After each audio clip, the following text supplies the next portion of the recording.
Bueno, buenas tardes a todos los asistentes, tanto presenciales como online. Agradecerles la presencia en esta nueva jornada que llevamos haciendo hace bastantes años anualmente, dedicada a vosotros, a los pacientes, la oportunidad de interaccionar de una manera distinta a lo que tienen oportunidad a través de las consultas. Este año hemos querido cambiar la ubicación en el tiempo de la jornada y hacerla coincidir, aunque no exactamente en el día, pero coincidir con el Día Mundial del Lupus para celebrarlo de alguna manera, para hacerla más visible la jornada.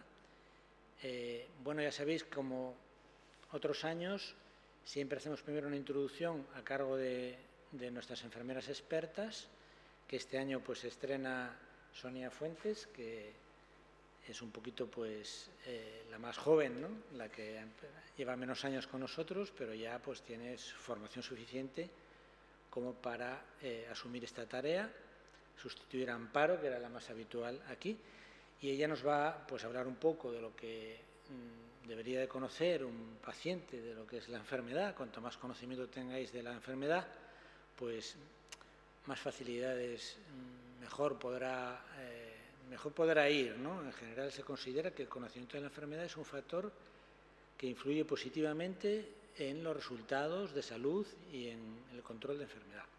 Y luego pues yo dedicaré un tiempito a hablaros de la investigación en el lupus en general y en el hospital en particular. Entonces, cuando quieras, Sonia. Gracias. Bueno, pues buenos días, yo soy Sonia Fuentes, soy enfermera de reumatología y como les ha dicho el doctor Rúa, les voy a hablar un poquito de lo que es el lupus. Más fuerte. Les voy a hablar un poquito de lo que es el lupus, así a grosso modo se lo voy a definir y vamos a hablar un poco de lo que ustedes tienen que tener en cuenta cuando se diagnostica el lupus, en cuanto a reconocer pues cómo funciona cada uno su lupus, porque no en todo el mundo afecta de igual manera. Entonces, así, explicado de manera sencilla, pues explicarle que el lupus es una enfermedad reumática que sabemos que es de origen autoinmune, ¿vale? Afecta el sistema inmunitario, que se puede presentar de varias formas, hay varias manifestaciones clínicas y que puede afectar a cualquier órgano del organismo. Entonces, sabemos que además cursa con lo que llamamos brotes, esas observaciones de la enfermedad. Puede haber periodos muy activos de la enfermedad y periodos de actividad ligera y a veces pues, de remisión incluso, ¿no? Y que hay factores que aumentan el riesgo de la reactivación de la enfermedad, pues como la exposición solar, infecciones y situaciones estresantes, algunos fármacos que, bueno, que de eso ya hablaré más adelante. Como dato curioso, saber que afecta sobre todo a las mujeres, de cada 10 mujeres hay un hombre, las mujeres se llevan la peor parte y que lo más frecuente, pues eso, en las mujeres. ¿Y por qué uno tiene lupus? Pues simplemente sabemos que hay una predisposición genética y que hay algunos factores que hacen que se active la enfermedad. No todo el mundo que tiene esa predisposición genética desarrolla la enfermedad, pero sí que sabemos que hay factores ambientales como la luz ultravioleta, ciertos fármacos, ciertas infecciones víricas como el virus del Epstein-Barr y el tabaco. Y en la mujer se sabe que hay factores hormonales que son los estrógenos, que tienen, bueno, pues... Vale. Algunos de los síntomas, pues hay muchos síntomas por los que los pacientes acuden al médico, pues puede ser la pérdida del cabello, que normalmente es algo temporal, una vez que se consigue controlar un poco la enfermedad, se recupera. Úlceras, llagas en la boca, habréis visto que los médicos, ¿no? Los reumatólogos cuando vais a consultas siempre os preguntan estas cosas, pues dolor en el pecho, hinchazón en las articulaciones, dolores articulares, perdón, aquí. Y bueno, otros síntomas que iré hablando poco a poco e iré entrando en cada uno de ellos. Por lo que más consultan los pacientes, pues por la fatiga, el cansancio, todos los que están aquí seguramente habrán sentido pues ese cansancio extremo sin explicación, que parece que uno por más que descansa pues no consigue quitarse ese cansancio, ¿no? Como veis en las imágenes, estado civil cansada. Es lo más típico y es lo que más afecta a la vida diaria. La pérdida de peso, una pérdida de peso inexplicable, si estamos haciendo una dieta o estamos cuidando, haciendo ejercicio, cuidando la alimentación, no. Pero si hay una pérdida de peso inexplicable, eso sí puede indicarnos que haya un brote del lupus, que el lupus esté más activo también. Una fiebre inexplicable, ¿vale? Una fiebre que no encontremos el origen, que no sepamos por qué, pues eso, ¿no? Tenéis fiebre, no saben por qué, no hay ninguna infección, no hay una gripe, no hay nada, pues eso también hay que comunicarlo porque hay que investigar. Lo que decía antes, ¿no? La alopecia, esa caída del cabello, pero gran cantidad de cabello, ¿vale? Cuando está más activa la enfermedad hay una gran cantidad de caída del cabello, pero ya les digo que una vez que se consigue controlar el brote, pues sí que se recupera ese pelo que se ha perdido. Dolor, inflamación en las articulaciones, ¿no? La artritis que se llama, afecta a las articulaciones y también produce ese dolor que a veces es incapacitante y limita mucho la vida diaria. Erupciones en la piel, cuando afecta a la piel, la típica imagen, ¿no?, de alas de mariposa que se ve cuando busca la imagen de lupus, se ve esa mancha eritema malar que se le llama, que se ve en la piel, muy característico y, bueno, una vez que se controla el brote de lupus también, decir que eso suele desaparecer, ¿vale?, que no es algo preocupante. Las personas a las que le afecta mucho el sol, ¿vale?, porque eso ya hablaré más adelante, pues se le daña la piel. También le pueden salir esas lesiones en la piel que luego a veces dejan cicatrices, incluso en el cuero cabelludo. Como podéis ver en la imagen, esa pérdida de cuero del cabello, eso sí que no se recupera, pero ya eso sería a personas en las que el lupus le afecta directamente la piel, ¿vale? Otra de las cosas que se puede sentir, pues ese dolor en el pecho al respirar, que hay gente que te dicen que parece que le va a dar un infarto, ¿no? Esto aparece porque hay un dolor pleurítico, puede ser que se inflame la capa que recubre el pulmón, se inflama y esto nos hace pensar que haya un brote de lupus también, o la capa que recubre el corazón, ¿vale?, el pericardio, que se llama. Todo esto hay que consultarlo al médico, ¿vale? Llagas, aftas orales, ¿no? Las llagas es muy común también que pueda aparecer pues en la lengua, en cualquier zona de la boca, incluso en la parte interna del labio. Es otra de las cosas por las que hay que consultar porque puede ser que esto sea pues un brote, ¿no?, que esté presentando un brote. Dolor de cabeza, un dolor de cabeza inexplicable también, un dolor muy fuerte, intenso, que aparentemente pues no cede con nada. También nos haría pensar de que estamos teniendo un brote de lupus, ¿no? Otra de las cosas que afecta, como decía antes, puede ser pues que haya problemas de memoria, ¿no?, como la imagen esta, ¿no?, Dory, que parece una que ya no se acuerda de nada, no consigue retener, no dificulta la capacidad de concentrarse en una tarea y esto también limita mucho la vida diaria, porque, bueno, uno no sabe lo por qué y puede ser de la misma actividad del lupus. También hay pacientes que dicen que tienen depresión, ¿vale?, afecta al sistema nervioso y puede presentar esa tristeza, esa depresión. ¿Por qué? Porque también al tener otros síntomas, el estar muy cansada, limita la vida diaria, uno deja de hacer cosas, deja de salir y todo eso también puede llevar a tener un estado más depresivo, ¿no?, a tener esa tristeza. ¿Cómo pueden ustedes prevenir las complicaciones? Esto es importante. Cada uno tiene que conocer, como ya decía, cómo actúa en su propio organismo el lupus para poder reconocer cuándo está teniendo un brote de lupus, ¿vale? Pues todo lo que hablábamos, pues si hay mayor caída del cabello o si hay esos dolores articulares, todo eso son motivos para consultar con el reumatólogo a través de la enfermera o directamente con el reumatólogo. Para prevenir complicaciones, aparte de reconocer cada uno cómo le afecta su enfermedad, habría que limitar la exposición solar. El sol afecta no solo la exposición solar, la luz del sol, sino también la luz artificial, ¿vale? Estas luces que tenemos así como fluorescentes, eso también afecta. El estrés, llevar una dieta adecuada, utilizar sistemas de apoyo familiar y asociaciones, conocer otros pacientes que también tengan la misma enfermedad, eso también ayuda al paciente a llevar mejor su enfermedad y sobre todo lo que decía, ¿no?, importante, acudir al reumatólogo o a la enfermera de reumatología cuando sospechemos de un brote. Voy a entrar en cada una de las cositas, ¿no?, que podemos tener en cuenta pues para cuidarnos nosotros, sobre todo, ¿no?, para que la enfermedad vaya mejor. Nosotros lo que queremos con esto es que ustedes reconozcan, sepan cómo llevar lo mejor posible vuestra enfermedad y cómo prevenir los brotes también, igual que reconocerlo. Pues eso. Hay pacientes a los que no les afecta tanto, no les afecta de igual manera la exposición solar, pero sí que hay que tenerlo en cuenta, ¿vale? Siempre hay que evitar en la medida de lo posible esa exposición solar, sobre todo aquí en Canarias, ¿no?, que tenemos sol la mayor parte del año, pues hay que utilizar siempre protección solar, ¿vale? No solamente cuando vamos a la playa, no solo en la cara, sino en todas las partes del cuerpo que vayamos a exponer al sol. A diario, pantalla total, protección solar de 50, y tener en cuenta que si van a la playa, que tampoco es que se recomiende mucho, pero si van a la playa y van a bañarse en la playa, esa crema hay que intentar ponérsela, pues repetirla y aplicarla más a menudo, ¿vale? Pero si es una exposición normal que van a salir a la calle en el día a día, pues cada 2 horas ponerse esa protección solar, sí que hay que renovarla, ¿no? El uso de gorro, o gorros de ala ancha, sobre todo si van a la playa, o al día a día, si está el sol muy fuerte, pues usar una sombrillita para ir por la calle.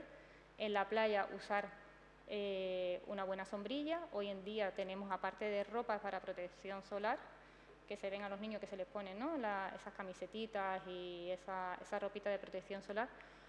Las sombrillas. Las sombrillas hoy en día pueden conseguir sombrillas que además evitan, pues eso, la radiación ultravioleta. ¿Qué más? Pues en los coches uno no tiene en cuenta que en el coche cuando va conduciendo le va dando el sol, eso también le puede afectar. Entonces, si alguien se va a comprar un coche, pues que intente que sea con las lunas tintadas, y si no, siempre se puede adaptar el coche, que pueden poner las lunas tintadas en sitios especializados. Vale. Y las gafas de sol, que se me olvidaba. Las gafas de sol, súper importante, a veces no lo tenemos en cuenta y hay que usar gafas de sol porque puede afectar a la retina, ¿vale?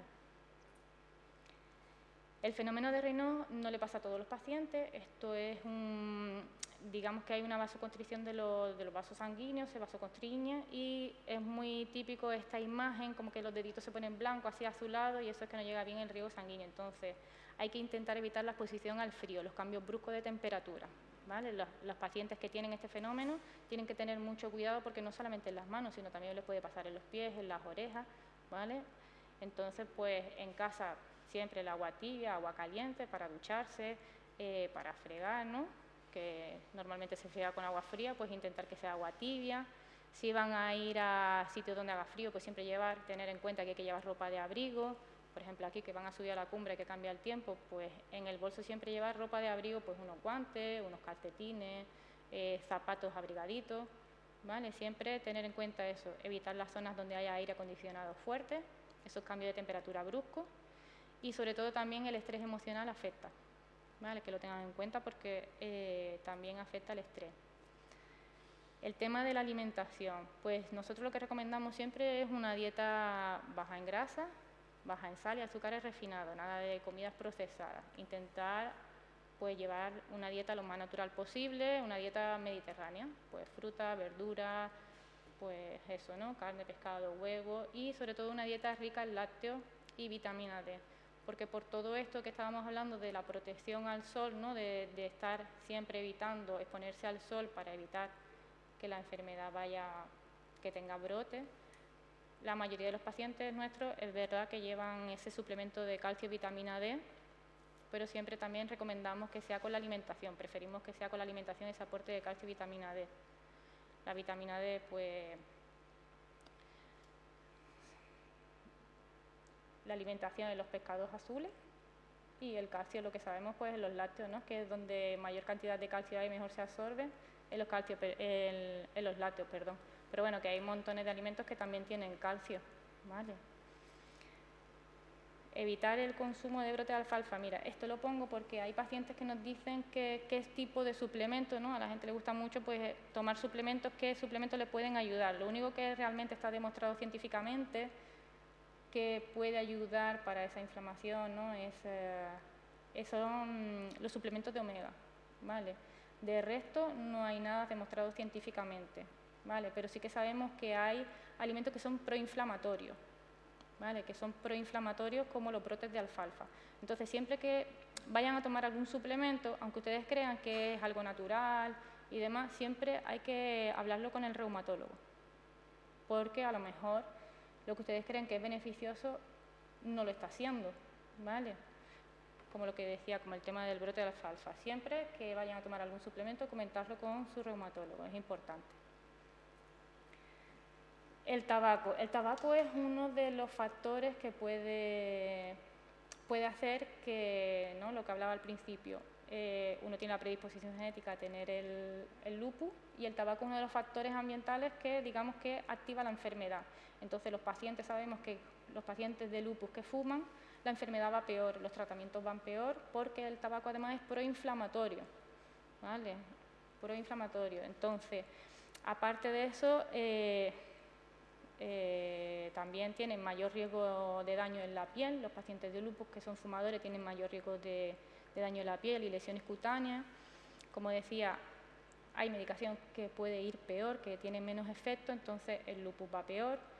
Y además pueden desarrollar otras enfermedades cardiovasculares, pulmonares, porque también que sepan ustedes que simplemente por esta enfermedad los pacientes que tienen lupus tienen más predisposición a contraer cierto tipo de infecciones respiratorias, y si además fuman, pues más riesgo tienen de esas infecciones respiratorias, cáncer y demás. Bueno, aparte de lo del envejecimiento prematuro de la piel, que nadie lo quiere. Entonces, campaña antitabáquica, nosotros también hacemos consultas antitabáquicas, y si alguno de aquí fuma y quiere dejar de fumar, en su centro de salud con su médico de cabecera o su enfermera lo puede ayudar, y nosotros, si lo hablan con su reumatólogo, también los ayudamos a dejar de fumar. Tenemos consultas para el abandono del tabaco, ¿vale? Otra de las cosas que nosotros recomendamos es hacer ejercicio físico, ¿vale? Hacer ejercicio físico, pues algo moderado, suave, como nadar, ir en bicicleta, bailar. Siempre recomendamos que sea ejercicio cardiovascular y además combinado pues con algo de ejercicios de fuerza, porque está demostrado que todo eso ayuda a que vaya mejor la enfermedad. El yoga, la meditación para controlar el estrés, el mindfulness va muy bien para controlar el estrés, porque todo lo que estresa, ¿no?, estresa al organismo, contribuye a que podamos tener más brotes y que la enfermedad vaya peor. Entonces, si uno controla el estrés y además hace algo de ejercicio, ayuda a que la enfermedad vaya mejor, ¿vale? En el trabajo también, por lo que hablábamos, ¿no?, lo de la imagen antes que les puse de estado civil cansada, ese cansancio siempre decimos que es mejor que, ¿cómo le explico?, pues que vayan controlando la fatiga del día a día, pues si tienen que hacer periodos de descanso, que los hagan, periodos de descanso activo, mejor, pero bueno, que si necesitan descansar, pues una siesta al mediodía, o en el trabajo si pueden parar un poco y despejarse, o que es conveniente también para evitar ese cansancio extremo, ¿no?, después al final del día, que uno durante el día en el trabajo lo da todo y luego llega a casa y cae, ¿no?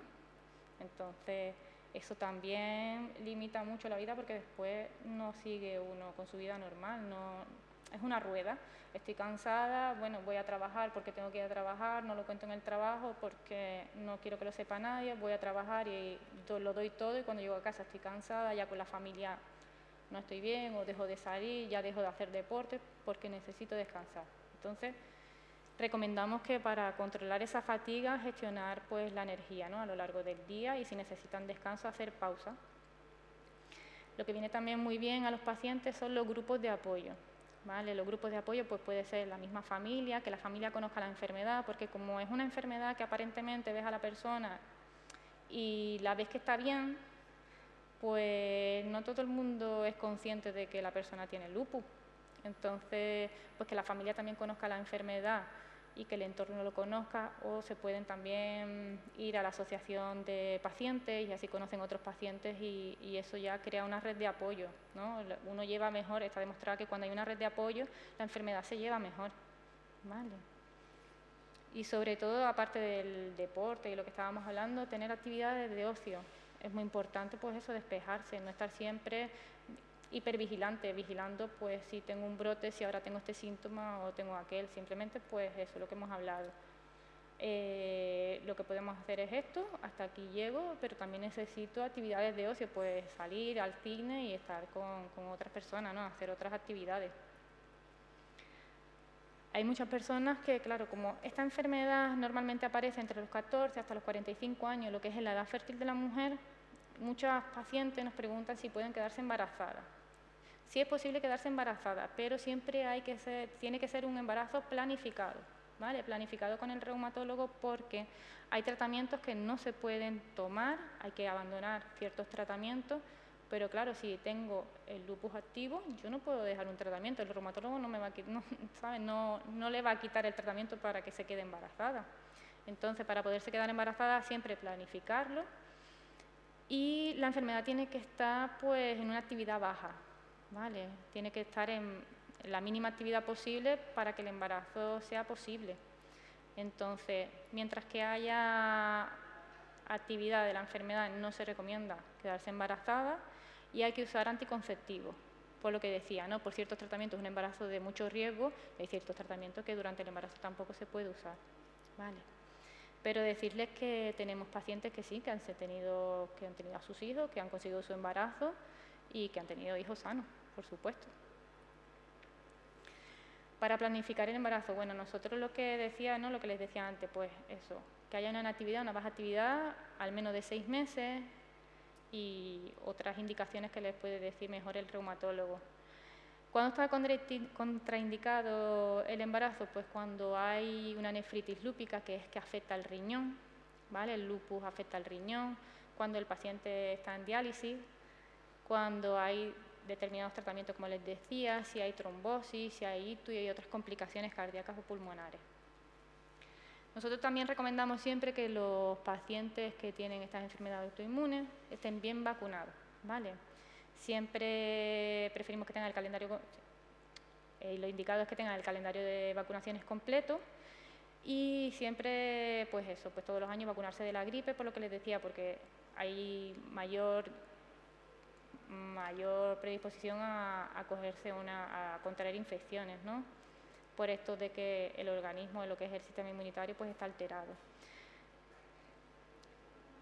Las vacunas que sí se pueden poner son las vacunas de virus inactivas, y las que no se deben de poner son vacunas de virus vivos, como la rubeola, el sarampión. Aquí después sí que les digo aquí, ¿vale? La vacuna de la gripe sí que la recomendamos de forma todos los años, la del tétano, la neumocócica, la hepatitis B, y lo que les decía, las que no están indicadas son las vacunas vivas, y siempre también recomendamos la vacuna de la COVID. Vale, los tratamientos para los pacientes, que sepáis que, no por lo que hablábamos de la asociación de pacientes, si conocemos a otros pacientes, que les quede claro que el lupus no le afecta a todos por igual, que el tratamiento siempre debe ser individualizado, ¿vale? Que siempre tiene que ser basado en las necesidades y en los síntomas de cada paciente, por lo que les decía, porque hay pacientes que le afecta el riñón, hay otros pacientes que le pueden afectar la piel, ¿vale?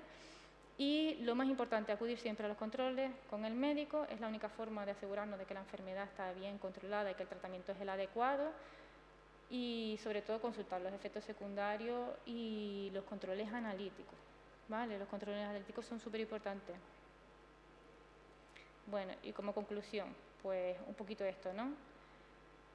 Queremos que los pacientes estén informados, pero siempre que estén bien informados. Nosotros solo recomendamos que la información que se busca en Internet, porque desde que uno tiene un diagnóstico va a Internet, ¿no?, a buscar, que sea la Sociedad Española de Reumatología, ¿vale?, que sea información verídica, contrastada, y recomendamos la Sociedad Española de Reumatología, y pueden encontrar información, incluso hay dossier aprendiendo a convivir con esta enfermedad, ¿no?, con el lupus. Es interesante para los pacientes y para las familias, ¿no?, para los que conviven con el paciente. Siempre preferimos que los pacientes participen activamente en su tratamiento, que tomen rienda de su enfermedad, que aprendan a conocer, pues, lo que hemos dicho, ¿no?, cuando pueden poder estar teniendo un brote de lupus. Y los pacientes bien informados y bien tratados, pues tienen menor dolor, necesitan menos visitas al médico, tienen más confianza y seguridad en sí mismos y llevan una vida más plena y activa. Y solo decirles eso, que mañana es el Día Mundial del Lupus. Si tienen alguna pregunta, lo vamos a dejar para que después de que el doctor Rúa hable, y ya les dejo con el doctor Rúa. Gracias. Pues muchas gracias, Sonia, por restringirte sobre todo al tiempo, esta charla tan buena y tan interesante que siempre dais a los pacientes, ¿no?, que sigue un poco la línea que Amparo ya viene llevando en los últimos años. Y ahora os voy a hablar un poquito de la investigación. queremos hablarles de investigación porque siempre, bueno, primero porque sepáis que en este centro pues hay mucha investigación. Está mal que yo lo diga, pero hay mucha investigación, ¿no? Más de la media, ¿no? En lupus, y porque además siempre os estamos pidiendo colaboración y siempre os estamos molestando con encuestas, con muestras de sangre o cosas, ¿no? Y queremos que veáis los frutos que eso tiene, ¿no? Que eso beneficia sobre todo a los pacientes, ¿no? Igual una investigación en concreto no te beneficia al paciente que ha colaborado en esa investigación, pero igual a otros o en el futuro, etcétera, ¿no? Entonces, para motivaros un poco, ¿no? Y también como agradecimiento, ¿no? Porque hay veces que igual habéis participado, pero no tenéis ni idea de cuál ha sido, digamos, por así decir, el fruto de esa investigación, ¿no? Bueno, decía... Sí. Con la siguiente... Vale, ya voy pasando yo. Decía Chesterton, la investigación es muy difícil, ¿no? Requiere mucho esfuerzo, requiere bastante resistencia a la frustración, porque muchas veces empiezas un proyecto, te haces una pregunta, no consigues responderla, no obtienes el resultado apetecido o el que perseguías, ¿no? Pero no hay que cejar, ¿no? Si no, no estaríamos donde estamos, ¿no? Decía Chesterton que muchas investigaciones hacen pensar en un ciego que busca en una habitación oscura un sombrero negro que además puede no estar ahí, ¿no? Expresando muy bien la dificultad. Bueno, pues el Día Mundial del Lupus siempre se dice que, bueno, se aprovecha para poner de manifiesto que, a diferencia de otras enfermedades, se destinan menos recursos que en otras enfermedades, quizá porque no es una enfermedad demasiado frecuente, etcétera, ¿no? Y entonces, pues bueno, en parte vosotros también tenéis que presionar para que los recursos aumenten, ¿no? Bien, una de las investigaciones que más desarrollamos aquí, que son más importantes hoy en día en el lupus, son lo que se llaman los registros multicéntricos, porque como esta enfermedad, como ha explicado Sonia, es tan diferente de paciente a paciente, tan heterogénea, ¿no? Hay un paciente que tiene una cosa, otro que tiene otra, y entonces digamos que necesitamos reunir muchos pacientes para aprender, para coger experiencia, ¿no? Y hay veces que en el centro pues no es suficiente con los que vemos, ¿no? Y entonces nos juntamos muchos centros y hacemos investigación sobre los subgrupos de pacientes, los factores que predicen que una enfermedad pueda ir peor o pueda ir mejor, ¿no?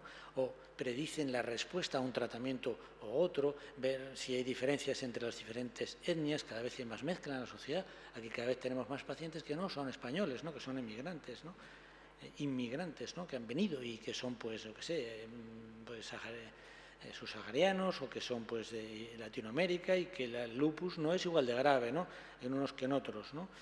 Bien, y las complicaciones que la enfermedad tiene, porque como ha explicado Sonia, pues hay una mayor predisposición a la infección y uno de los, entre otras complicaciones, ¿no? Y uno de los registros que algunos de ustedes pues están en el registro, aunque el nombre no aparece porque se anonimiza para cumplir con la ley de protección de datos, pero varios de ustedes están en esas bases de datos porque les hemos pedido permiso y hemos metido su caso, ¿no? Para que, como digo, pues siga juntándolo con otros y podamos avanzar, ¿no? Entonces, el registro RLSR es el registro más importante que hay en España de lupus, de casos de pacientes con lupus, y es un registro que se coordina desde aquí y es un registro con más de 4.000 pacientes, es el registro europeo más poderoso que hay, donde participan 40 hospitales y, bueno, pues hay muchos resultados, mucha investigación. Se han publicado más de 30 artículos internacionales que para una enfermedad minoritaria como el lupus no está nada mal, ¿no?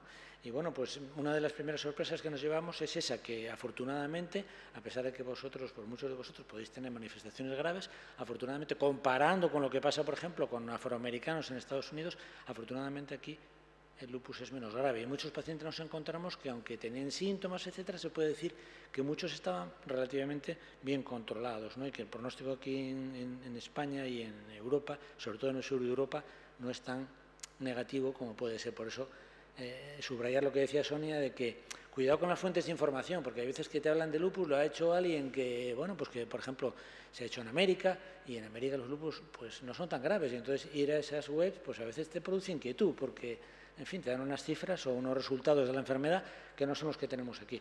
Pues para que os veáis de esa investigación en la que vosotros, como digo, varios de vosotros seguros que estáis metidos en esa base de datos, todos estos artículos de conocer lo que es el lupus en el varón, la influencia de la raza, lo que es la enfermedad renal en el lupus, cómo es en España, como las complicaciones infecciosas que vemos en España, la enfermedad cardiovascular, el embarazo, subtipos de lupus según los anticuerpos que tenga, porque ya sabéis que el lupus se caracteriza por producción de autoanticuerpos, es decir, anticuerpos que en vez de ir contra el que viene de fuera, contra la bacteria, que es para lo que están los anticuerpos, lo que hacen es ir contra ti, ¿no? Y se llaman los autoanticuerpos. Pues cada paciente tiene los suyos y según los que tenga, pues a veces el tipo de enfermedad cambia. Pues de eso hemos aprendido mucho con Releser. Estos son dos artículos recientes, ¿no? Por ejemplo, los subgrupos de enfermedades concomitantes que se ven con frecuencia en el lupus, como la enfermedad cardiovascular, la depresión, que aquí hemos hecho estudios específicos en el que en algunos de ustedes habéis participado, ¿no?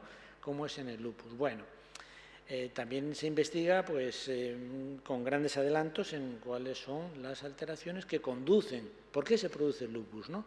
Pues ya lo ha explicado en parte Sonia, ¿no? Ahí, pues básicamente es una anomalía del sistema inmune, ¿no? Es una anomalía del sistema inmune que pierde el sistema inmune cuando uno se desarrolla en el vientre materno, en el útero, y cuando uno nace, pues se va desarrollando como el sistema inmune lo que hace es desarrollar como una tolerancia, digamos que a los tejidos propios, como desarrolla una tolerancia. Inicialmente estaría preparado para atacar cualquier célula, pero va desarrollando por una serie de mecanismos una tolerancia que se pierde, de manera que el sistema inmune pierde la capacidad de reconocer lo que es propio y lo que es ajeno. Las células del sistema inmune, que serían como esos policías que están ahí, las células lo que hacen es ir pidiendo a cada célula que pasa el carnet de identidad, por así decir. A ver, ¿usted es de aquí o es de fuera, ¿no? Entonces están todo el día así. Entonces, si el policía se vuelve ciego, pues es incapaz de saber qué célula es suya o cuál, y por eso la ataca, ¿no? Y eso se produce, pues como decía Sonia muy bien, pues hay factores genéticos, hay una predisposición genética, unas anomalías que ya nació uno con ellas, pero tiene que haber también unos factores desencadenantes, que son, por ejemplo, una infección viral, que a otra persona transcurre sin importancia y a una persona que está predispuesta le puede desarrollar lupus, ¿no? En eso se investiga mucho. También se investiga en cómo diagnosticar el lupus, porque es muy difícil, no tenemos una prueba definitiva, no tenemos una biopsia. Salvo en la biopsia renal, no tenemos una biopsia como puede ser, pues, por ejemplo, en el cáncer, que si haces una biopsia, pues usted tiene cáncer, porque sale en la biopsia y no hay discusión, no hay duda, ¿no? Pero en el lupus hay que juntar varias cosas, es como juntar un puzzle. Si un paciente tiene una cosa, tiene unas lesiones cutáneas, pues, bueno, el médico va viendo poco a poco, ¿no? Y si va juntando varias piezas, acaba reconociendo que lo que tiene un paciente es lupus. Pero si solo tiene fiebre y dolores en las articulaciones, eso lo pueden producir muchas enfermedades. Si además de fiebre, dolor en las articulaciones, es una mujer joven y además aparece una erupción en la cara con el sol, eso probablemente sea lupus, ¿no? O sea que son piezas que se van juntando, ¿no? Y se van desarrollando lo que se llaman unos criterios, es decir, un grupo de síntomas o anomalías de laboratorio que si se juntan, estos son los criterios que se llaman ponderados, cada síntoma tiene como más valor, hay cosas que tienen más valor que otras, la fiebre no tiene tanto valor. Si aparecen esos anticuerpos, eso tiene más valor. Eso se juntan como una serie de puntos y si sumas tantos puntos, pues muy probablemente lo tengas, ¿no? Entonces, por ejemplo, nosotros estuvimos involucrados en el desarrollo como centro, estuvimos involucrados en el desarrollo de estos criterios del grupo europeo, una colaboración que se hizo entre América y Europa. También estamos desarrollando pruebas que permitan no tener que esperar a reunir tantos síntomas, porque a veces el paciente y el médico se desesperan porque el lupus empieza de una manera muy inespecífica, con síntomas que pueden no significar nada, como tener fiebre, y a veces se necesita tiempo que se vayan juntando cosas para llegar a un diagnóstico de lupus. Y nosotros queremos, hombre, si en cuanto empiezan los primeros síntomas tuviéramos una prueba que nos dijera, sin necesidad de esperar a que aparezcan más cosas, que nos dijera que ese paciente tiene lupus, hombre, sería mucho mejor, porque cuanto más precoz sea el diagnóstico, mejor va a ser la respuesta, el tratamiento, el pronóstico, etcétera. Eso hay una molécula que tenemos todos en el cuerpo, que se llama el interferón, que es una molécula que funciona mal, aumenta y se altera en el lupus, y entonces, bueno, esa molécula hace que muchos genes se expresen y se sinteticen proteínas, y entonces nosotros lo podemos determinar. Entonces es una de las vías de investigación, todavía no está completamente desarrollada, que es lo que se llama la firma del interferón. Es decir, si el interferón de ese paciente se comporta de una manera determinada, nosotros podemos decir, hombre, probablemente sea lupus, ¿no? Luego también investigamos bastante en cómo saber que un paciente está realmente en remisión y la enfermedad está controlada o cómo un paciente todavía tiene actividad. Bueno, les parecerá increíble, pero los médicos a veces no estamos seguros.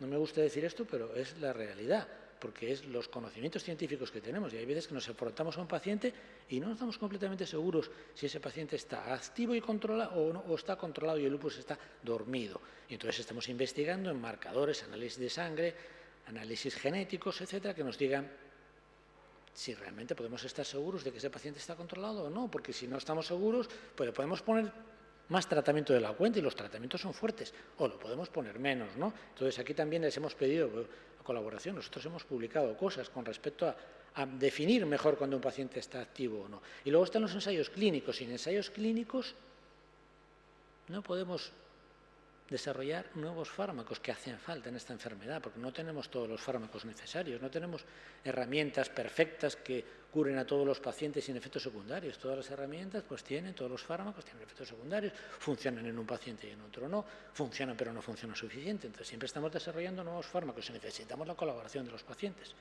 Es siempre voluntaria, es posible que como consecuencia de participar en el ensayo, es posible que no obtenga ningún beneficio personal directo, o es posible que sí. Los ensayos en lupus, afortunadamente, porque así hemos conseguido desarrollar muchos fármacos, son cada vez más comunes, son muy seguros porque se desarrollan con muchas garantías, ¿no? Y normalmente, aquí, por ejemplo, en este hospital, siempre que les pedimos participar, son ensayos en fase muy avanzada, que ya se ha probado en voluntarios sanos, se ha probado en animales, se ha probado en pacientes, en un grupo pequeño de pacientes, y aquí solemos coger ensayos en fases muy avanzadas, donde ya lo que queremos comprobar es si funciona mucho, si funciona poco. Ya muchas veces son fármacos que sabemos que funcionan, ¿no? Pero queremos conocerlos mejor. Son muy costosos, tanto a nivel personal, tanto de los médicos como de los pacientes, como de las empresas que los promueven, ¿no? Pero nos permiten acceder a fármacos novedosos. Muchas veces así podemos interaccionar mejor con los profesionales, podemos obtener más información sobre el lupus. La evaluación clínica, normalmente los ensayos, la que hacemos a los pacientes, a ver cómo están, es muchísimo más detallada, a veces demasiado, y hay pacientes que no quieren participar porque les hacen demasiadas pruebas, demasiadas evaluaciones, demasiadas visitas, ¿no? Y bueno, también es una manera de sentirse útil, de aportar, de ayudar a otros pacientes y a uno mismo, a que las cosas vayan mejor. En general, estas son encuestas de satisfacción. Lo gris es el nivel de satisfacción, que suele ser alto. Los pacientes que participan en los ensayos suelen quedarse contentos, ¿no? Bueno, y además hay muchas garantías, ¿no? Hay muchas estrategias para minimizar riesgos, sobre todo la hipervigilancia, ¿no? En un ensayo siempre hay que hacerse muchos análisis, estar muy encima para que luego, bueno, pues hay garantías de privacidad de datos, seguros, por si acaso pasara algo, etcétera, ¿no? Bien, uno pues cuando le pedimos que participe en un ensayo tiene que ponderar todo muy bien, ¿no? Los riesgos y beneficios, tiene que tener claro que no va a tener el más mínimo prejuicio y no sentirse comprometido con el médico, de no participar, la posibilidad de que se reembolsen gastos en caso de que tenga que venir varias veces al hospital, se le pagan los taxis, las cosas, me explico, ¿no? Tiene que tener claros los deberes, etcétera, del paciente y la posibilidad de retirarse en cualquier momento del estudio, en fin. Hay una serie de cosas que hay que ponderar cuidadosamente y que normalmente se hacen, ¿no? Bien, fíjense que esto es del año pasado. La verdad que se me olvidó esta mañana, esto es del año pasado y se me olvidó mirar cuántos estudios, pero bueno, más o menos no creo que haya cambiado mucho. Fíjense, estudios de intervención registrados en esta página, que es una página que se puede consultar en Internet y en el que viene el número de estudios que hay en marcha o concluidos en pacientes con lupus. Fíjense los números que estamos hablando, ¿eh? Estamos hablando de casi 600 estudios. Hace 20 años, no les voy a decir cuánto, porque, en fin, así, para que no me identifiquen como demasiado mayor, pero hace 20 años no había ni 200, ni 150. O sea, que ha cambiado muchísimo, ¿no?, la investigación. Todavía no estamos al nivel de otras enfermedades, pero ha cambiado muchísimo, ¿no? Hay ahora mismo, pues que yo recuerde así, esto lo he hecho de memoria, más de 20 fármacos en fase avanzada de investigación, ¿no? Que no les voy a aburrir con ellos, pero bueno, se han ido identificando diferentes mecanismos de producción de la enfermedad, de cómo se produce, cuáles son las moléculas y las células afectas, y se ve que en cada paciente se ponen en marcha mecanismos no exactamente iguales. Entonces, bueno, hemos ido identificando diferentes vías, y la biotecnología, que es una ciencia que se dedica pues un poco es como una ingeniería aplicada a la biología, se dedica a crear moléculas, a crear anticuerpos, a crear fármacos que son capaces de actuar mucho más dirigidos contra esas vías, en vez de actuar con lo que hemos actuado habitualmente, que son con los inmunosupresores clásicos, que son fármacos que afectan mucho al sistema inmune, ¿no? Se producen muchos efectos no deseados porque afectan a lo que funciona mal de nuestro sistema inmune, pero también un poco a veces a lo que funciona bien. Es decir, no son demasiado selectivos. Con los nuevos fármacos estamos consiguiendo cada vez más selectividad porque lo que funciona mal en vuestro sistema inmune solo es parte de él, no es todo el sistema inmune el que funciona mal. Si funcionara mal todo el sistema inmune, no estaríais aquí en esta charla. No se puede vivir sin sistema inmune. Vuestro sistema inmune funciona, pero no funciona del todo bien, ¿no? Entonces hay que ir a eso que no funciona, hay que ir a el sistema inmune es como un ejército donde unos pocos soldados han dado un golpe de Estado, por así decir, ¿no? Bueno, pues hay que ir a los que han dado golpe de Estado, no hay que matar a todo el ejército, ni a la mitad, ni a la cuarta parte, ¿no? Entonces, en eso estamos. Bien, pues por ejemplo, recientemente se han aprobado nuevas terapias que estamos empezando a usar hace ya un par de años, como el nifurumab o la voclosporina. Hay ya fármacos que, aunque no están aprobados para su uso en el lupus, ni financiados todavía por el Sistema Nacional de Salud, sí que sabemos que funcionan, que hay estudios que han demostrado que funcionan y van a salir. Fármacos para la enfermedad renal del lupus, como el obinutuzumab, etcétera. Y luego, pues a veces utilizamos terapias que no están específicamente aprobadas para esta enfermedad, pero para que comparten mecanismos o formas de producción de ese síntoma o de esa afectación con otras enfermedades reumáticas y se benefician de otros tratamientos, y a veces esto os lo planteamos, ¿no? Cuando una enfermedad va mal y se nos acaban las herramientas, pues a veces utilizamos otras que sirven para otras enfermedades que no están específicamente aprobadas para el lupus, pero os hacemos firmar un papel porque creemos que os pueden beneficiar, ¿no? Eso también es algo que hacemos, ¿no? Donde más ha cambiado el tratamiento de una manera espectacular, creo yo, en los últimos, y va a cambiar más todavía, es sobre todo en la nefritis lúpica. Ya se hacen siempre estrategias que se llaman de multidiana, es decir, se utilizan muchos fármacos, que eso siempre agobia un poco al paciente, porque ¿cuántas pastillas, cuántos fármacos tengo que usar? Pero es que a veces la combinación de fármacos es más eficaz y más segura, porque se pueden utilizar menos dosis de cada uno y se gradúa. No es peor un tratamiento que tiene 4 fármacos que un tratamiento que tiene 1 necesariamente, depende de la combinación, depende del fármaco. Hay que confiar un poquito en el criterio del médico, de manera que, como decía muy bien Sonia, lo que estamos buscando es individualizar el tratamiento de la enfermedad, ¿no? Bien, hay muchas cosas que hacemos en Canarias, muchas cosas que hacemos en este centro, de índole genético. Yo creo que me estoy alargando demasiado, pues por ejemplo con lo que contaba Sonia de las gafas de sol, ¿no? Pues aquí hicimos un estudio que se publicó en una revista internacional donde vimos que el sol potencia mucho los efectos del tabaco, por ejemplo, y potencia los efectos de una medicina que puede ocasionalmente producir problemas en los ojos, que es los antipalúdicos, el dolquine, la hidroxicloroquina. Bueno, pues si además te expones al sol, tienes más riesgo de que tu retina pueda tener un efecto adverso la hidroxicloroquina. Por eso es importante. Bueno, pues es un estudio que salió de este centro, ¿no? Con vosotros, con enfermos que quisieron colaborar, ¿no? Bueno, hay muchas cosas que hacemos. Ahora estamos, pues, por ejemplo, con idea de formar un grupo canario de estudio de las ERAS. Esto es más relativamente nuevo, es decir, un grupo de hospitales canarios donde nos vamos a centrar con más intensidad en esta enfermedad. Por ejemplo, os llegará probablemente porque se va a hacer un estudio sobre la vacunación en pacientes con lupus, a ver si se está haciendo bien, si todo el mundo se está vacunando que se tendría que vacunar. También desde este centro vamos a hacer un estudio para ver qué pacientes cuando empiezan la enfermedad del lupus tienen riesgo y si los podemos identificar pronto de desarrollar afectación renal, ¿no? Es una cosa que nos vamos a plantear y que se os va a plantear porque es un estudio que está pendiente de aprobación, ¿no? En ensayo clínico ahora mismo aquí en Negrín solo tenemos uno, sobre todo dedicado al lupus cutáneo, y bueno, pues nosotros hemos participado en guías de práctica clínica que son recomendaciones, esta es del Gobierno, nacional, a nivel nacional, del Ministerio de Sanidad y Servicios Sociales e Igualdad, que está publicada en la web del Ministerio, en un programa que se llama Guía Salud, y ahí hay una sección muy importante en volumen para pacientes.